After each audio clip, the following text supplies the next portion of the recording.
Hello and welcome to the Hunter Bond podcast, where I get the opportunity to speak to the leaders and key players in the world of finance, technology, and recruitment.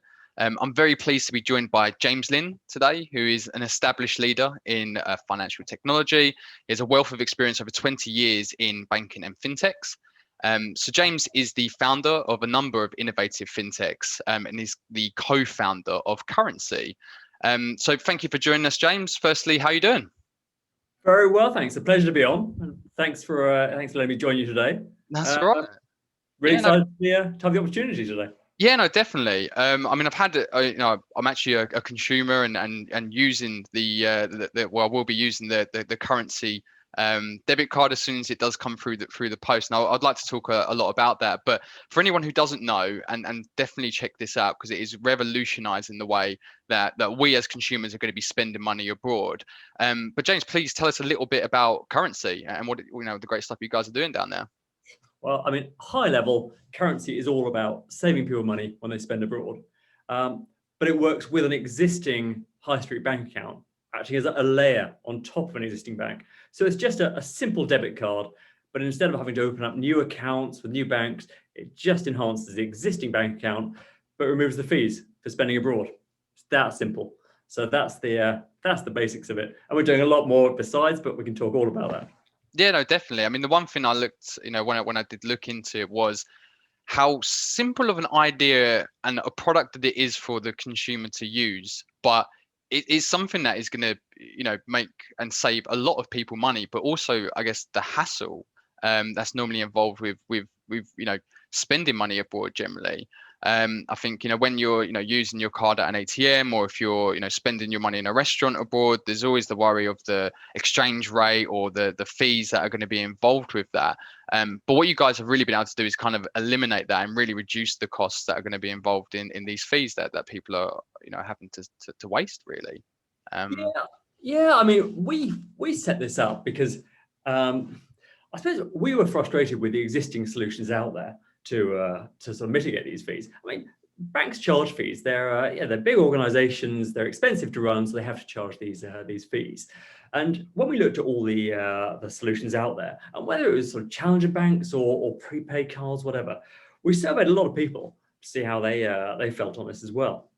And what we found is that the challenge or the difficulty with all these solutions was the faff and the hassle of managing a separate account. So moving money onto a separate account, keeping track of it, topping it up all the time, having that sort of embarrassing moment over a dinner at some point where you haven't got enough money on the card and you get the card declined, and then foraging around trying to top it up again. You're promising, I do have the money, and you're going through your phone to try and transfer funds. No, that was a very common, I don't want to sort of brand, other banking solutions like that and whatnot, but yeah, I mean, that's, I would use, again, Monzo, for instance. We'll say Monzo, but you feel like you don't know where your money is a lot of the time, or you're having to look through multiple apps or have multiple cards and whatnot for simple things. And I think, what especially when it comes to money abroad,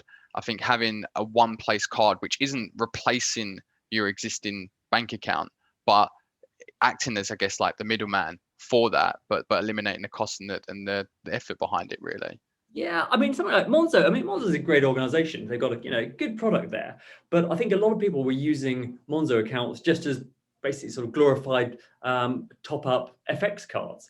And we did a survey and found a lot of people had signed up to it for that. And I think if people use something like a Monzo as a primary account, that's great, and good terms for spending abroad. But using something like that as a secondary account again, it is a hassle factor, and people do have these problems when they go abroad, and then they come back and they have to try and figure out how to get the money off again. And Monzo is quite easy with that, but a lot of the prepaid cards, the money is sort of stuck there and they can't figure it out. So there comes a point where the perceived benefits just are not worth the hassle for most people who are doing that. So, which is why we find it's a relatively niche market.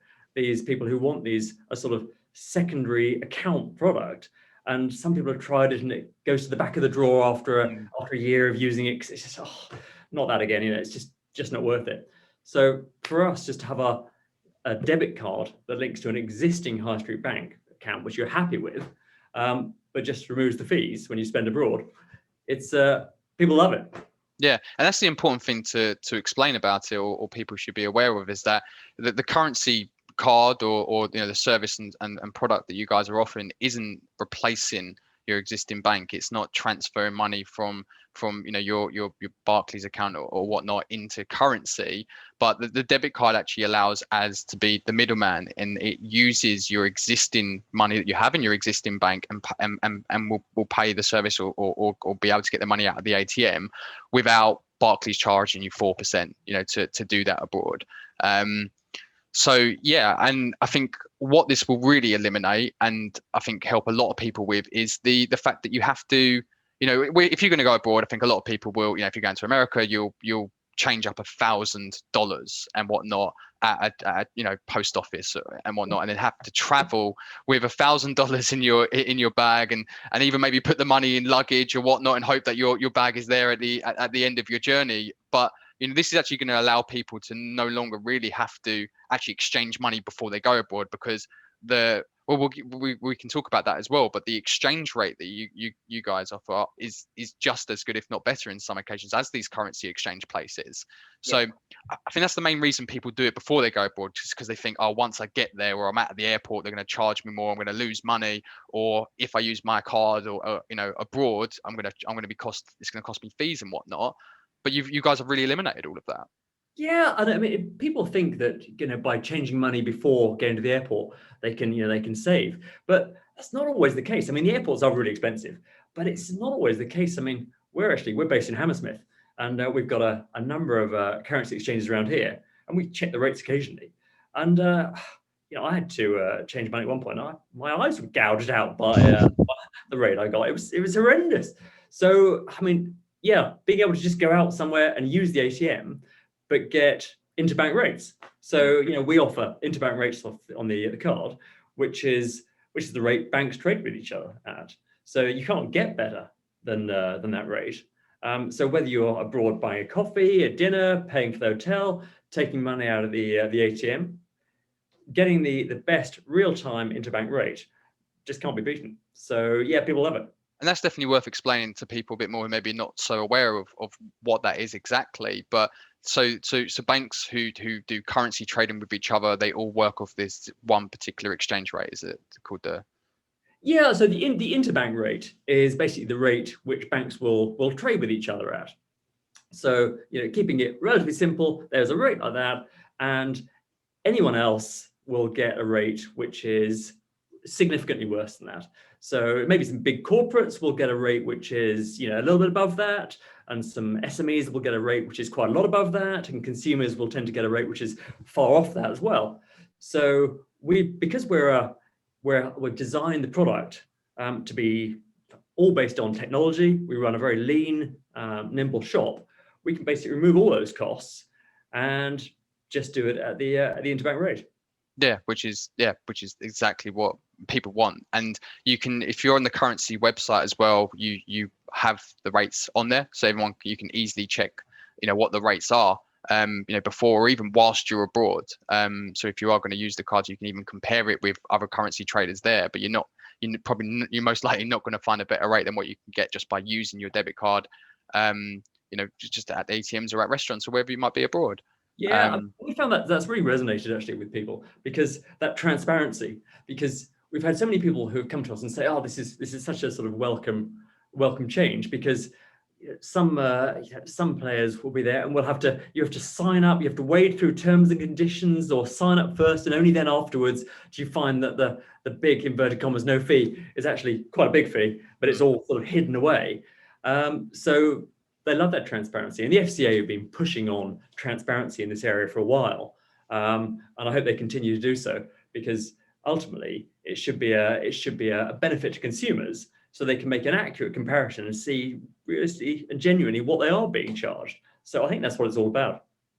Yeah, and again, when you talk about transparency, when you do the sign up, which we'll talk about as well, you explain exactly how you make your money. You can either have, I guess, like a premium currency account where you pay £25 a year, which I'm sure is going to be very valuable and in the long run save lots of people money who regularly travel abroad or spend huge amounts of money abroad, maybe larger families or whatnot. But there is a free version, of currency you can get, at which point you should explicitly say that you charge a 0.5% fee for any transactions. And again, you have the full comparison of what that would be if you were to just do that by your bank, which the majority of them are between 3 to 5%. Yep. So it's in black and white that you will be saving a good few percentage in fee costs by using your free service. Or there's also, of course, the sort of premium service of £25 a year, which again, I imagine that would, if you're spending lots of money abroad, you easily make that back. It stacks up quite quickly. I mean, when we first started sort of cataloging a list of the potential charges and what various providers had called them, we ended up with a sort of list the length of our arm. We started off with a sort of web page saying not this fee, not that fee, none of those fees, none of and the page just got so long we just had to condense it. Yeah, I think they get the point after they see 7 or 8 banks, the major banks, and they go, right, okay, so we can see it's not going to be dramatically different. But maybe a week, some people charge sort of like weekend charges, which really, you think, okay, so I get this rate apart from at the weekend when is the typical time I'll check out of a hotel and do my biggest spend, in which case I get whacked. It's like it would be 4% star, and then you have to go check the terms, and it'll probably be a lot different once you read through 30 pages of just aren't reasonable. That okay, you think here's your headline, but yeah, weekend's a problem. And also, it's fine apart from those currencies, which are those ones. Oh yeah, you get an extra for those as well. So for us, it is all about that transparency, and I think that comes through in the way that people trust us and people start recommending us. Yeah, for sure. I think especially with something like banking, and a lot of people remain with the same banks for many years, just because they've had a reliable service, and change is scary, especially when it comes to your money. So I think for any sort of innovative fintech or new product, it needs to be as transparent as possible, and really in black and white write out the reasons why this service or solution can benefit you to cause that change. Do you understand what I'm kind of getting at? I think people do get sort of stuck in their ways and afraid for new services and what's the catch. And when we kind of as a species, it's always progressing, and always there's new, better solutions for everything we do. Yeah, I mean, people basically don't like change. You're absolutely right. And if we look at the main high street banks in the UK, people tend to be generally sort of satisfied with the fact, okay, there's an account there, it's safe, there's a strong brand, there's bricks and mortar around it, direct debits work, standing orders work, it pays a bit of interest. Those things, people rarely complain and say those bits don't work. But there are some peripheral pieces where, like the fees, like some of the more shiny angles, some of the slightly shinier apps, some sort of nice features. Those are features which people like. And as you say, people don't switch accounts that much. Our account switching rates in this country are still really low. There's an interesting stat where people are more likely to get divorced than to switch bank accounts. Really? Okay. So the rates are still low because people are creatures of habit, which is why people do open up these sort of secondary accounts. And I think some of the challenges are doing really well in terms of trying to attract customers and show they've got a really good competing product there. And some of them are doing a great job, but the account switching rates are still really low in this country. And because we are just these sort of creatures of habit. So for us, we took the approach that actually, because the big banks the fundamentals there aren't broken at all. People are not unhappy with that service. So if we can complement that existing bank account just by building that layer over the top and working with them to make that into a better proposition, then that's got to be the way to go. That's the best way to describe it. Actually, is that you're not trying to change how they bank, but you're looking to complement their current service and how they currently use their bank account. Yeah. And some people quite like describing this as this sort of layer over the top, but some people even see it as almost like a protective layer. So it's a layer which gives better, less fees, new functionality, but also a protective layer. So when people are traveling abroad, they're not using their bank debit card, which is what they don't want to have. They don't want to risk their main primary bank debit card, because what happens if they come back home and they've lost it abroad, and how do they spend at the airport when they get home, or when they get back to their house? So for that, it's, again, they see it as a nice protective layer. They've got their currency card when they're abroad, and if there's a problem, they can just freeze the card immediately. They've still got their main bank card there, which they can use if the worst comes to worst. And even when they get home from the holiday, they can just freeze their currency card, because they're not traveling again. So that protection, again, is something that really resonates. Yeah, no, for sure, for sure. I mean, going back to what we were saying about signing up to the actual product itself as well. So I've currently got my currency card on the way to me in the post. So I've recently gone through the sign up period, and I'm the first person to be like, if the process is too much, if it's glitchy, if things are lagging or whatnot, I'm out. But it was probably one of the most simple sign up processes I've ever done, and an easy 5-stage process. As long as you just need to give an you just need to have your mobile app, and put in a code or two to give the third party acceptance, to actually allow the I guess you to because it's done on like a direct debit basis, isn't it? In terms, not like you're paying monthly, but I guess the agreement is that once you make a payment, that the Barclays give you the rights to sort of take that money out to then pay the provider, and then that whole process was really simple, which I think for what we was talking about, transparency, simplicity. If you and your product, you're trying to get it out to a market who maybe, especially when it comes to money, are maybe set in their ways a bit, it needs to be that simple. A big thing as well was, I find there's at one point you need to obviously confirm your email address, and so when it sent me a code, went into my email, the email was there immediately to do, and that really frustrates me as well when you're trying to get a code to come through, and it takes its time. The process and the technology that you have behind your the actual solution that you're providing is very strong as well, which I think was really important. Yeah, I mean, it's the onboarding journey is something which we spent a lot of time really focusing on. Had a lot of good, lot of feedback on this to really refine it.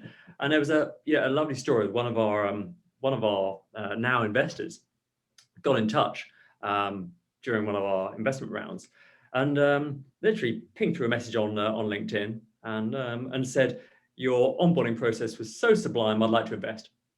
That's you can't ask more than that out of a process. So people do like it, and I think it is all about simplicity, and it is all about that transparency. You have to explain what you're doing to someone when they are going through the onboarding journey. Explain why and how the product works, that we are partnering with a bank, but when it comes to someone spending, first of all, they spend with a card, and then only after they spend with the card do we take the money out via direct debit. So it's a trusted, well-known mechanism, which everyone knows about that. I mean, the partnering with the banks is a newer thing, so that's quite an interesting angle again. But because it is that sort of partnership thing going on, I think people are quite happy that if we're partnering with a bank and they sort of trust their bank, then it must be okay if we're FCA regulated. And that was it. The explanation throughout the process of the onboarding of what happens, what fees we get out of it, it's all in black and white, and the understanding is completely there. But that's a great story that an investor hasn't necessarily just bought into an idea, but they've used the product and realize how simple, how great of an idea it is, but backed up by, because that's the thing as well in a lot of these, a lot when it comes to creating businesses or products, the idea could be fantastic, but the execution is not right. Whether they've not necessarily done the research or thought about the consumer's journey or whatnot. And it seems like you guys have really got that right. How did you, I know you mentioned about doing research, but how did you get this part right? Because it seems like it's a very important part for you. I mean, I think it just takes a lot of iterations. I mean, first of all, it's sort of friends and family and sort of wider consumer research, going out, finding out about pain points. If we look at the sort of holistic product, and then finding out what are those things that people worry about? What are those challenge points? What are those pain points? And then how do you make something which is just as simple as possible? I think it's that focus on simplicity the whole time that's key. And every time we build something or try and add something to the product, we look to see, is that simple? Is it simple for a customer? Is it complicated? It's out. it's just not viable, because if you're not careful, you can end up with a product that looks more like a sort of a Turkish bazaar, and no one knows what's An that app thing. with too many buttons and too many links and this and that and whatnot. But so it sounds like, before even the product is made, just for anybody who is out there, has an idea and wants to implement this, you think market intelligence and that research base is really vital in understanding what the consumer wants and how they get the best out of it. It's hugely important, and it takes away some of the sort of the emotional side of it as well, and just opinion stuff. Because I mean, there's one school of thought that says the Henry Ford school of thought, where you go out to customers, and if you ask them what they want, they say they want a faster horse.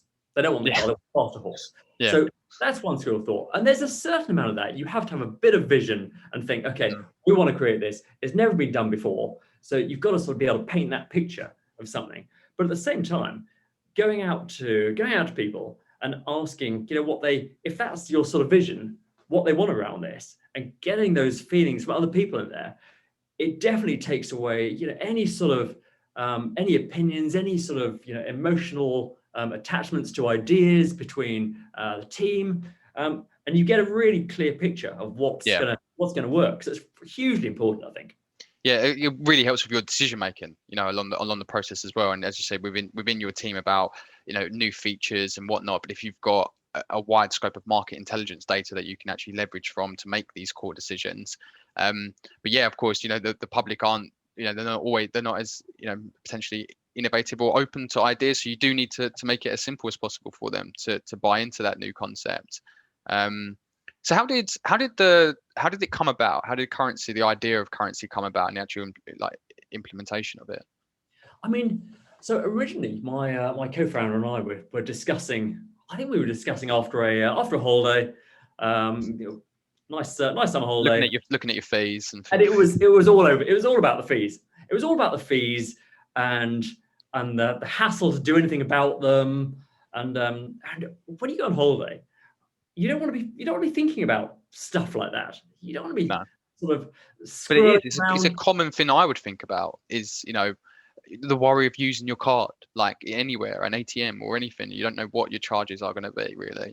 The holiday is supposed to be about relaxing, having a nice time, and just sort of knowing that things are going to work. Yeah. So to layer on a whole layer of complexity of either I've got to remember a week beforehand to go and get some currency out of this exchange, and okay, that's not a great experience. Or to go out there to go and get some sort of prepaid thing and sort of load money onto it, and how much money am I going to need for the holiday?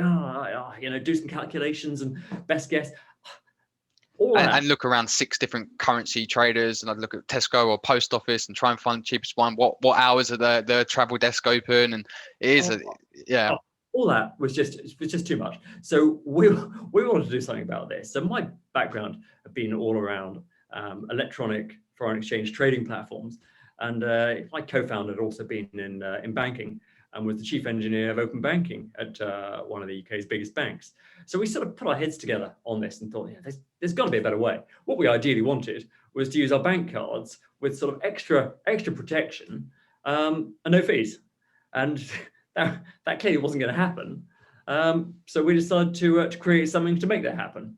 And that's where it all kicked off from. And it was that combination of changes in regulation and around open banking that has enabled all these things to happen. And it's a sort of a whole new area of regulation, even within open banking. And that's quite hard, doing something that no one's ever done before. Blazing a new trail is difficult. So yeah, there's 2 things I want to touch on there, because I don't think we've necessarily let people know this. But when you say there's another level of protection, a good point to make apparent is that Currensea doesn't actually store your bank details either, by the way. So it's not, Currensea don't actually have your personal details, and there is no extra place where you've put your bank details, just to make that evident. I don't think we said that. But the other point was to people who want to be entrepreneurs and want to start up businesses or fintechs and whatnot. When it comes to an innovative idea, it sounds like it's find the pain, really, and find a solution for the pain. And whether that's your own pain or understanding what pain is out there, that seems like the key, really, for these sort of things. Yeah, I think it is, because people have got to have a reason to do something. And just because something's a slightly shinier version of an existing product or whatever, there's not really enough of a pull to make someone change. Make someone change their behavior. Yeah, that's quite a lot to ask someone to do. Yeah. And as we said earlier, we're all creatures of habit. So so finding a pain point, that is always a great way to start a business off. And it's how you make the world better as well. It's not about, yeah, as you say, it's not about redesigning something and putting a bright sticker on it as such, and just remarketing it with a funky name, but to what products or what can we do to actually improve the world that we live in, and whether it be solutions like this or anything really in any kind of market. It doesn't need to be fintech especially, but the implementation side of it seems like it's especially with what you've done when it comes to the regulatory issues and whatnot, it's probably more complications than simply coming up with a bit of technology. It took a long time. Because no one had ever done this before, the regulations were effectively untested.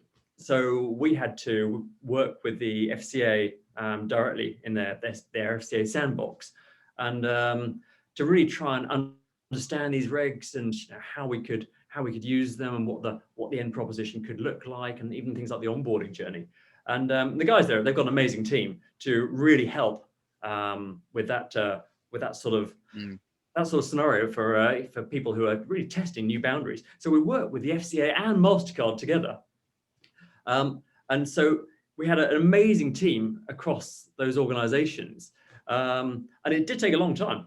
We were there for 6-12 months trying to thrash through all this, trying to figure out all the parameters and trying to build this out, because when you're building something that's literally never been done, none of the existing processes, procedures, forms, templates, ideas, limits, and none of this stuff make any sense anymore in any of these organizations.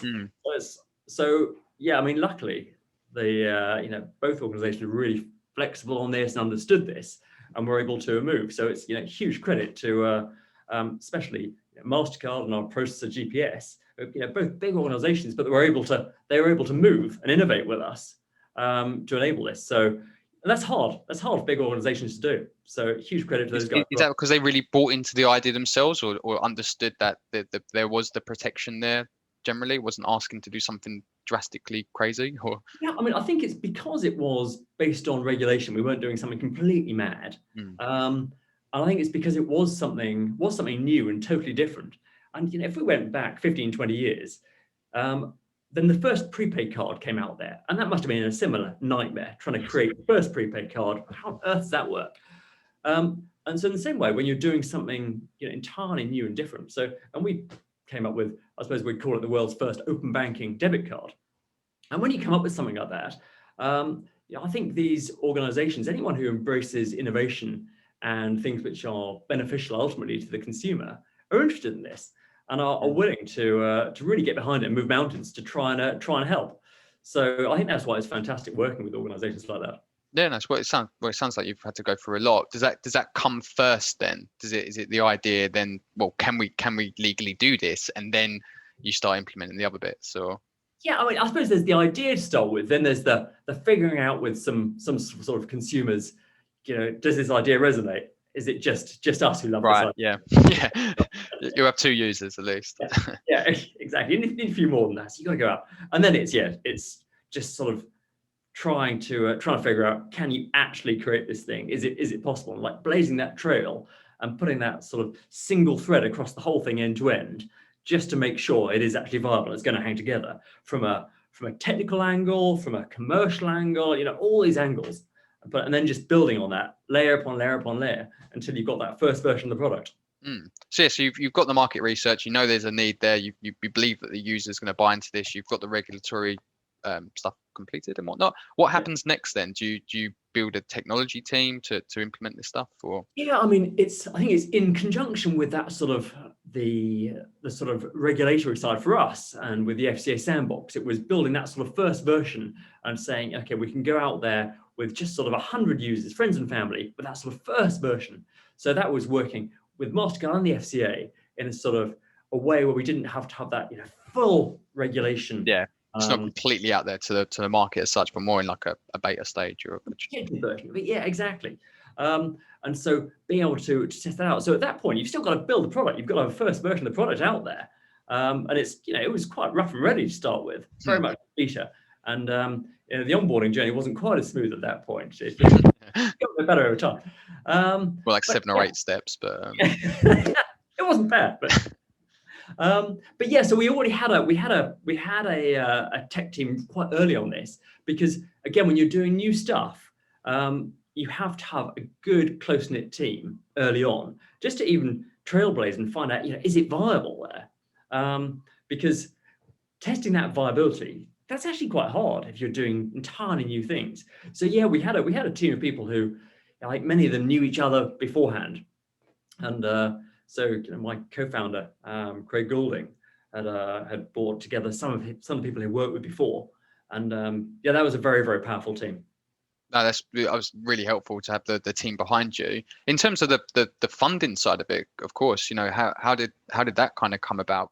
Is that from the idea initially, or is it did you have to put money in yourself initially to get this up and running, or is it? Yeah, I mean, we had to put a certain amount of sort of seed investment in ourselves, and then there's a fair bit of time there where you're not being paid, etc. You're investing, you're not being paid. There's some stressful times there. Yeah. Any entrepreneur thinking, am I doing the right thing here? I could be working somewhere with a good income, a safe income, etc. Putting bread on the table for the family, and instead you're putting money into something you're not getting paid. So you've got to have quite a lot of faith at that point. You have a lot of belief in your product and in yourself and in your team, don't you? Yeah, I think so. And then once we got a really solid idea and the sort of first sort of proof that we thought we could do this, subject to all the sort of regulatory side of things and the some of the details around the card networks.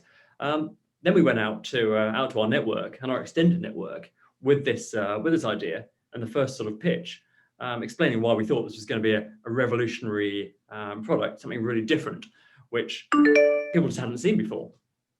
And so we did that, and we got a great reception from people we'd worked with before, from friends and family, etc. So that's where we did the first seed round, was just literally via friends and family in the network. Brilliant. That sounds, yeah. I mean, with the struggles of being an entrepreneur and having a lot of faith in in the product, but obviously you bringing in revenue could be a little way down the line. How do you keep going necessarily? Like, do you have an idea of when your business, in terms of, I guess, your strategy, in terms of when you're going to start profiting as a company? How does that? Yeah, I mean, I think it's a really interesting question around profit for fintechs, because I think historically there'd been a view that the only goal was just to get lots and lots of customers, get lots of users, and the money will come. Yeah. Hope at some point you're going to figure out how to monetize them. I think the appetite for that has long gone. Really? Okay. I think that was. I thought Silicon Valley lives off of that, but yeah, they do. But I think in the fintech world, I think that was some years back. I think now investors want to see a realistic view of, okay, this thing isn't just going to be permanently underwater. There is actually a business model here. There's a plan, there's a forecast, and here's how we're going to make some money out of this. Now, it may be that as time goes on, the decision is, okay, we want to invest more in growth and then push out that profitability.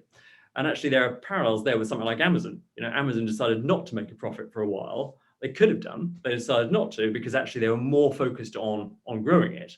Yeah. But they still had a plan there, and they still had a plan where they could have turned that dial and moved into profitability.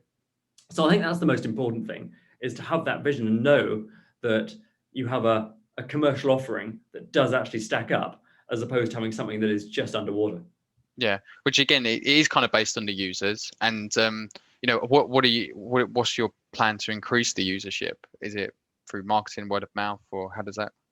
I mean, I think there are a number of routes there. I mean, I think word of mouth is incredibly powerful, and some of our strongest brand advocates are users who love the product.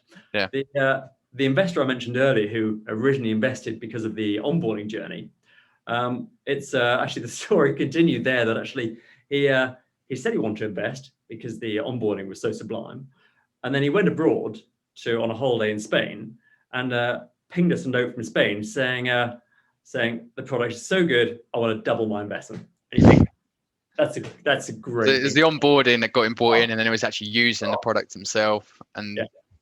and Couldn't I think word of mouth, we've something that's innovative like this, because I think, a user or somebody recommending the service, a friend, a family member saying this is legit and it works, is much stronger than any marketing campaign that you can put out and say, look, try this out and whatnot. yeah. And where it's such a unique new solution that I think anybody who travels can benefit from, I think word of mouth is going to be your gold dust, really. Yeah, I mean, it's hugely powerful, which is why, again, the user or the customer comes first, and you have to design everything around the customer, rather than just creating something which you think people might just like, and because you quite like it. Yeah. And it is all around that, to get people loving that product, to get that word of mouth. And that's not to say we're not looking at other marketing mechanisms. And of course, digital marketing definitely plays an important part. Being able to target the right people at the right time. If people are going on holiday, you need to be able to show them that currencies are one of the options there, so they can take a good informed choice. So it is important too. So I think marketing across the spectrum is crucial. I think for an early stage company, the big sort of outdoor marketing and TV marketing, that's pretty expensive. Yeah. It does generate returns at some point, but I think that's definitely something for later on down the line. Right now, that word of mouth and those sort of digital channels and partnerships are also incredibly important. It's knowing where to invest your money, as well. It's, investing the money in the team or the growth of the team or the product is going to be, because it sounds like the user experience is going to be the number one thing that gets people to recommend the service and continue to use the service. What you don't want is one-time users who are dissatisfied with the service, and again, the card then sits in their wallet for the next 6 years. It's all about the user experience, and if you keep investing and making sure that you're getting that right, the rest should come, really. Yeah, exactly. And it's around, and also broadening that appeal, and whether it's just going deeper into that journey with the customer. How can you help them? What are the other pain points for that customer? If they're going on holiday, is it that whole process of getting the great deal on that hotel in the first place? Is it actually when they're out there spending? There are lots of. Is it when they have to sort of transfer some money up front to do something else, to book something else? Lots of different things. So the more we can help those customers as part of that journey and that travel journey, I think the better, and the more engaged you can get the customer base. Yeah, no, definitely. I mean, touching on the funding side of things, how do you, I guess, manage the funds within the business and know where to put that? It's just from strategy and communication with people internally in the team, and where to put that, and the needs, I guess, of the business. I suppose we have a vision and a strategy which we want to get to, and ultimately the key is just being flexible along the way. I mean, best laid plans always go astray. And you need adaptability, don't you? Yeah, any startup, things change daily. A bigger organization, things take a lot more time. But with a startup, within a week, you can decide, is this the right strategy? Do we need to change, move slightly here? Is this one resonating? Is that so? In terms of that, choosing who to, where to spend, and who to bring on board and at what time, that's something that I think evolves as we go along. And we have some solid plans in place, but they change on a frequent basis. It's a bit like sailing, and you're just permanently adjusting the sail a little bit. You're going in the same direction, but you're always moving that sail across a little bit this way, a little bit that way, just to get that sort of optimum path. What do you think are the sort of, I guess, key traits, and what do entrepreneurs or people working in fintechs really need to have to be successful? I mean, I think one of the key things is the tenacity to keep going, and that self-belief. So it's really tricky, especially at the beginning, when you've got a great idea, and I hope lots of people out there have got some really good ideas, which they think could really go places. But it is that self-belief to take that idea and just invest a bit of time, effort, and I would say ideally find the right co-founder. I think doing something your own is going to be really hard. So doing that and just pushing that idea, rolling that idea, and getting more and more validation from people around until you can really believe that's the right thing. And then the tenacity to see that through, because it's a roller coaster ride. Any fintech is an absolute roller coaster. There'll be weeks of absolute glory where everything's going well, amazingly well, and there'll be weeks when suddenly these curveballs will appear, and some changes happened here, or something's happened with a partner, or something's happened there, where it's like, oh no. So it's a proper roller coaster. Yeah, I can imagine in fintech you've got the issues of, well, the regulatory side of things of finance, but then you've also got the technology of tech not working on your side, or issues in the tech teams. You got issues coming at you left, right, and center, I'd imagine. There Firefighting. are always things, and whether it's, I mean, even small things like a particular email provider where loads of emails end up going into a spam box. That can suddenly 10% of your onboarding can fall by the wayside, and you've got no easy route.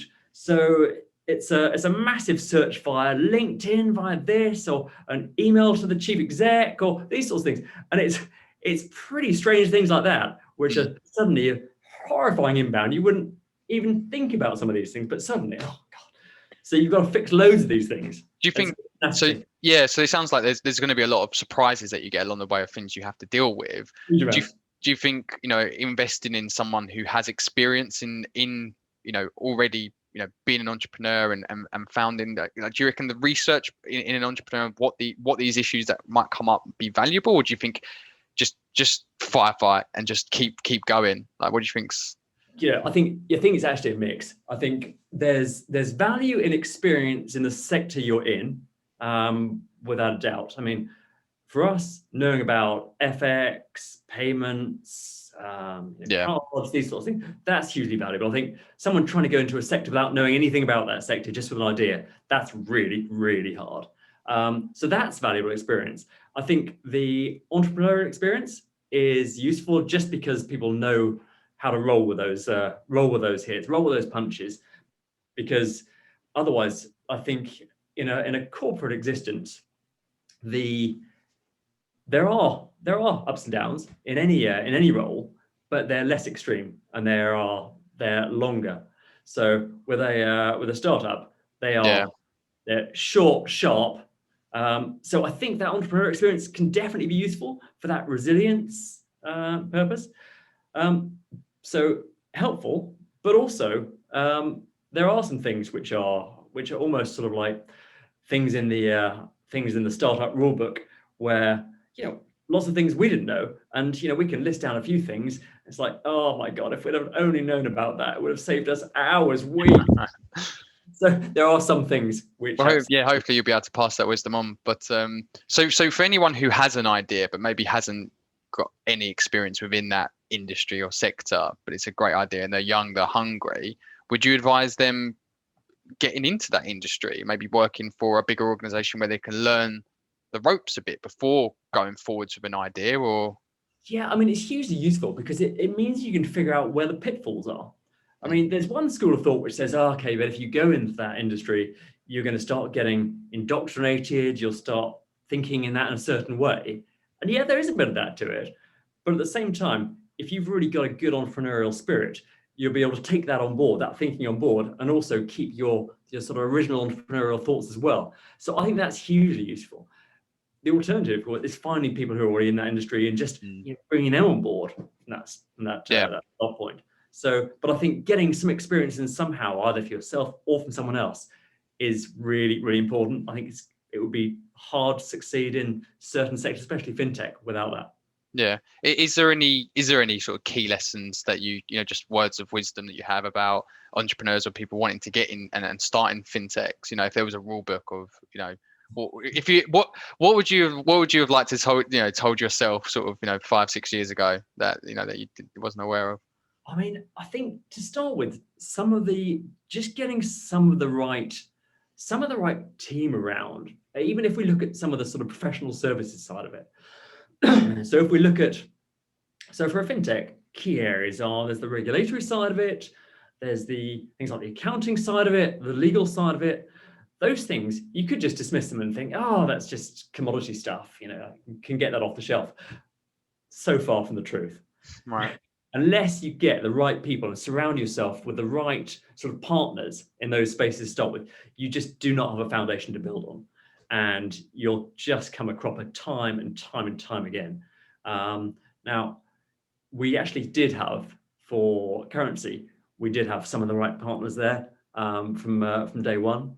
But one area there we were a little bit short on right at the start, and it was painful. It was a painful exercise, especially the sort of moving over from one partner to another as well. Oh, just really difficult. So bringing that team together, and but yeah, I guess when it's brand new and it's just an idea, I guess you have to be a bit of a salesman to be really really bought into your idea to try and get the right people in and dedicate that time and attention to the idea.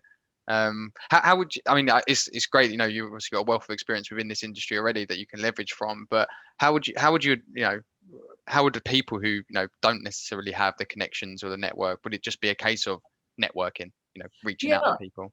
There was a really interesting example of this recently. So there was a nice new startup. I won't mention their name, but a couple of the founders, they'd spoken to their network, spoken to some friends, family, a bit wider, bunch of people in the VC community, and we knew one of the VCs they'd spoken to, and he basically put them in contact and reached out to me and said, would you mind giving these guys some thoughts on in this area you worked in? I know you did this and this before. Could you give them a hand? And I think any founder is very, very happy to share some of these pitfalls with someone who's trying to do that. People who are coming up, who are doing this stuff.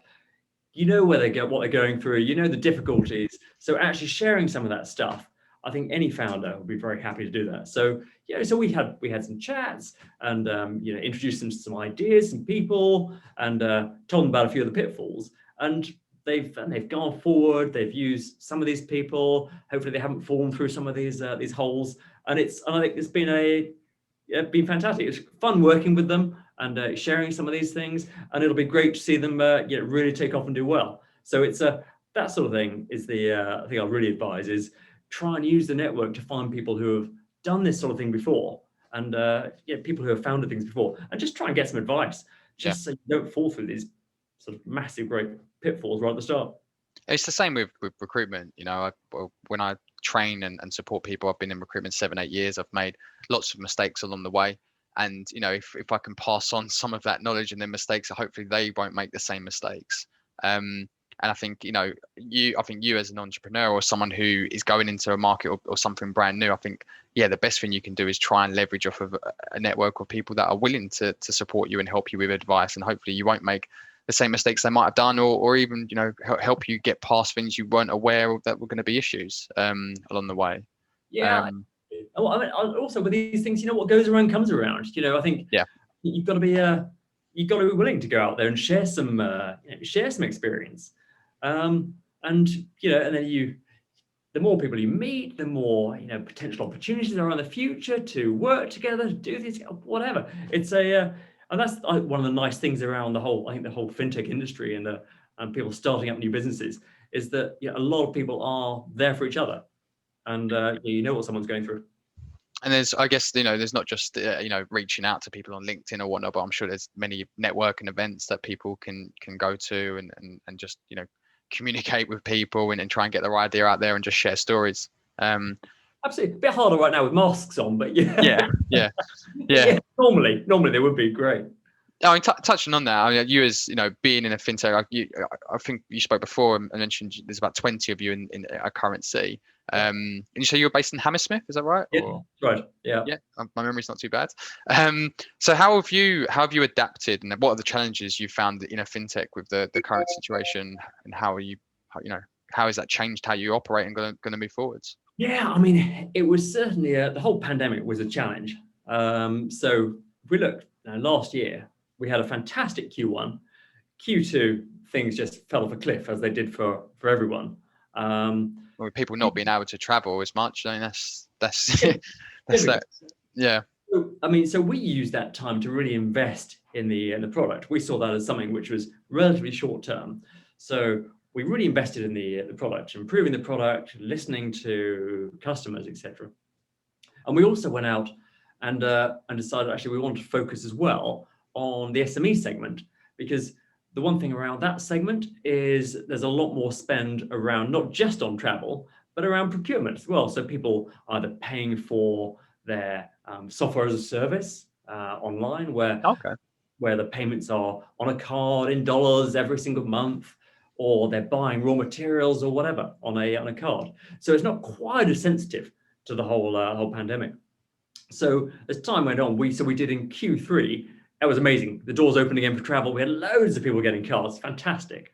And then we launched this SME card, and had some great interest from SMEs, because the one thing about these small businesses is that when you've got a difficult climate and you've got a combination of whether it's Brexit or the pandemic, I mean, it's a perfect storm.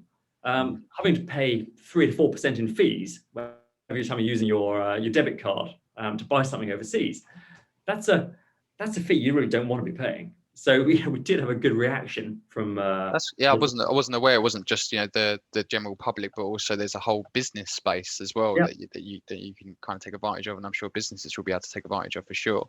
Yeah. I'm sure they're worried more about the where the money's going than anybody else really. Yeah. So we pivoted a bit into doing that as well. Just because of this whole, when we saw the pandemic, it's something we were planning on doing anyway, but we just brought those plans forward. That worked well. So that sounds good. Where we're in a position where the market's not necessarily on your side to, I guess, generate revenue, you can actually use that as an opportunity to focus on the product more, and so that when the market is open or right for you again, you're in a much better position to profit off of that. Yeah, absolutely. I think that's the key, to listen to customers and figure out how to best develop that product. If you've got an opportunity to do that, we didn't want to be one of these sort of company that's just sort of hunkered down and sort of hoped everything was going to go away. We wanted to really take advantage of that time where when things had really taken off, it was a lot more was happening. It's harder to get things done because you got loads of people coming in, and it's a trickier time. So it was a good opportunity to build. Oh, great. In terms of your growth plans, how is that looking for you? Does it look like you're going to be growing as a business? Or? Yeah, absolutely. I mean, it's an exciting time ahead.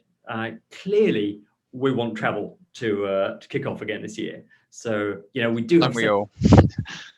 we can on a personal basis and a company basis. Yeah. I think we want travel to restart. So I think as long as we get a good degree of people traveling, and whether that's sort of business travel or consumer travel, that's going to be important for us. But I think at the moment, from what we're seeing, I think it's likely we'll get at least some corridors opening there. And given the fact people have really found the product appealing, I think any people who are traveling, I think we'll see a reasonable share of that. So that's going to be positive. And then we'll be looking for our Series A raise in Q4, Q1, depending on the speed that travel recovers. So so that's the good times ahead then. Good times ahead, really.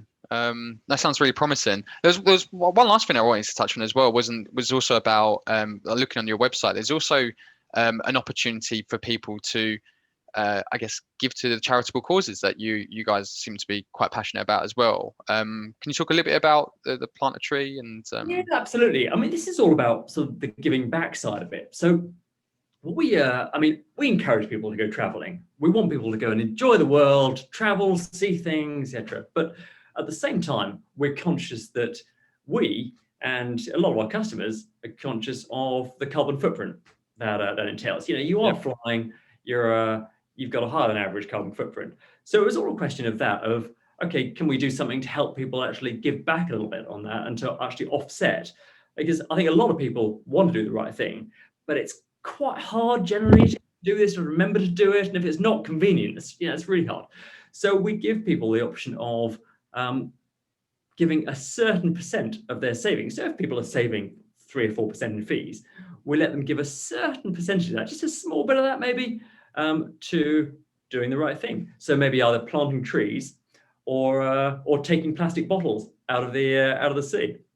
So say someone's abroad and they're spending, let's say, £100 equivalent abroad, and they say, okay, well, they want to give away, let's say, 30% of their savings to taking plastic bottles out of the sea.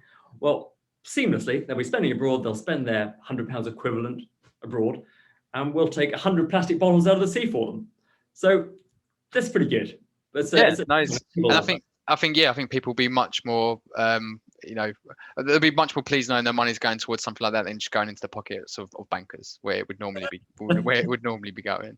Um, Well, exactly. It's a nice. I think it's a nice angle. It resonates well, and we've had about 10% of our customer base put 20% of their savings into either planting trees or taking bottles out of the sea. So it's obviously resonating well, and it's just it's a nice thing that we believe in. So I think it rounds the proposition. it's definitely something I'm going to be doing. When I'll decide nearer the time on what my percentage bracket might be, depending on how well off I'm doing. But no, that's great. It's been some really, really interesting insight into the world of fintechs. I mean, just finally from yourself, is there anything else you want to say about Currensea or anything else of the I guess the other businesses you're also a part of as well? No, I mean, I think I would just encourage everyone if they're traveling this year, then to do please check us out at currensea.com, and hopefully you can be tempted to try a card and really enjoy the savings in a nice, convenient way. Yeah, and of course there'll be obviously web addresses that people can look into, but it's Currensea spelled Currensea. Rather than currency, so SEA at the end Exactly. instead of normal currency. You're not a fintech unless you've got a cool fintech name, are you? So you hit that one, and you hit that nail on the head. But no, thank you so much for your time, and thank you for everyone's time and attention as well. And yeah, we'll speak again soon, James. An absolute pleasure. Many thanks.